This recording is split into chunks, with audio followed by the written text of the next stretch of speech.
Nipah സ്ഥിരീകരിച്ച സാഹചര്യത്തിൽ കോഴിക്കോട് കേന്ദ്രീകരിച്ച് പ്രവർത്തിച്ചില്ലെന്ന ആരോപണത്തിൽ മറുപടിയുമായി ആരോഗ്യവകുപ്പ് മന്ത്രി കെ മുരളീധരൻ 2018 നിപ്പ പടർന്നു പിടിച്ചിരുന്നുവെന്നും അതുകൊണ്ടാണ് അന്നത്തെ മന്ത്രി അവിടെ ക്യാമ്പ് ചെയ്ത് പ്രവർത്തിച്ചതെന്നും കെ മുരളീധരൻ പറഞ്ഞു. വാർത്താ സമ്മേളനത്തിലായിരുന്നു മന്ത്രിയുടെ പ്രതികരണം. പേരാമ്പ്ര താലൂക്ക് മുഴുവൻ അന്ന് രോഗം വ്യാപിച്ചു. മറ്റെവിടെയും ഉണ്ടായിരുന്നില്ല രോഗം. അതുകൊണ്ട് ഇവിടെ കേന്ദ്രീകരിച്ചു. ഞാൻ ഇവിടെ തന്നെ ക്യാമ്പ് ചെയ്യണമായിരുന്നു എന്ന് പറഞ്ഞപ്പോൾ പ്രതിപക്ഷ നേതാവ് അങ്ങനെ പറഞ്ഞതിലാണ് എനിക്ക് അത്ഭുതം. അദ്ദേഹം മുഖ്യമന്ത്രിയായിരുന്നപ്പോൾ അമേരിക്കയിലിരുന്ന ഇവിടത്തെ ക്യാബിനറ്റിൽ അധ്യക്ഷത വഹിച്ചു. അങ്ങനെ വരുമ്പോൾ തിരുവനന്തപുരത്ത് നിന്ന് കെ മുരളീധരൻ കേരളത്തിലെ മുഴുവൻ കാര്യങ്ങൾ അവലോകനം ചെയ്യുന്നതിൽ തെറ്റുണ്ടോ എന്നും കെ മുരളീധരൻ ചോദിച്ചു. ഇത്തവണ രോഗി അവശനായിട്ടാണ് ആശുപത്രിയിൽ ചികിത്സ തേടിയത്. നിപ്പ ഇതുവരെ അപകടകാരിയല്ലെന്നും രോഗിയുടെ ജീവൻ നിലനിർത്താനുള്ള പോരാട്ടമാണ് ഡോക്ടർമാർ നടത്തുന്നതെന്നും മന്ത്രി വ്യക്തമാക്കി. ഇന്ന് നിപ്പ മാത്രമല്ല ഷിഗല്ലയുമുണ്ട്.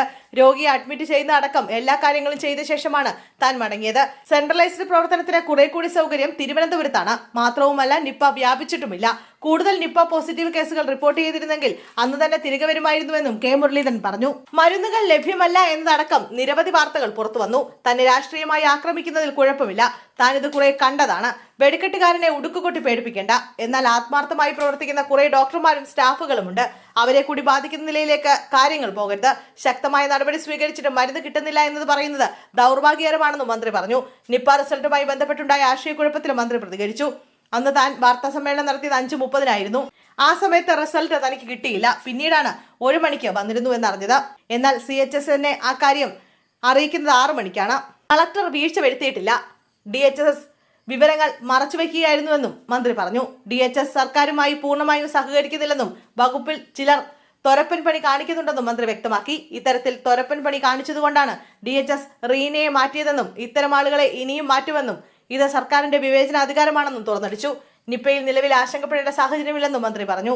സമ്പർക്ക പട്ടികയിൽ ലക്ഷണമുണ്ടായിരുന്ന 11 പേരുടെ പരിശോധനാ ഫലം നെഗറ്റീവാണ്. നിലവിൽ സമ്പർക്ക പട്ടികയിൽ 100 പേരാണ് ഉള്ളത്. അതിൽ 4 പേർ ഹയസ്റ്റ് റിസ്ക് വിഭാഗത്തിൽപ്പെട്ടവരാണ്. 14 പേർക്ക് ഹൈ റിസ്കും 82 പേർ ലോ റിസ്കിലും പെട്ടവരാണ്. സമ്പർക്ക പട്ടികയിലുള്ള 44 പേർ ആരോഗ്യ പ്രവർത്തകരാണ്. ഇതുവരെ മൊത്തം 30 ടെസ്റ്റുകൾ നടത്തി. ഇതിൽ 29 എണ്ണവും നെഗറ്റീവാണെന്ന് മന്ത്രി പറഞ്ഞു.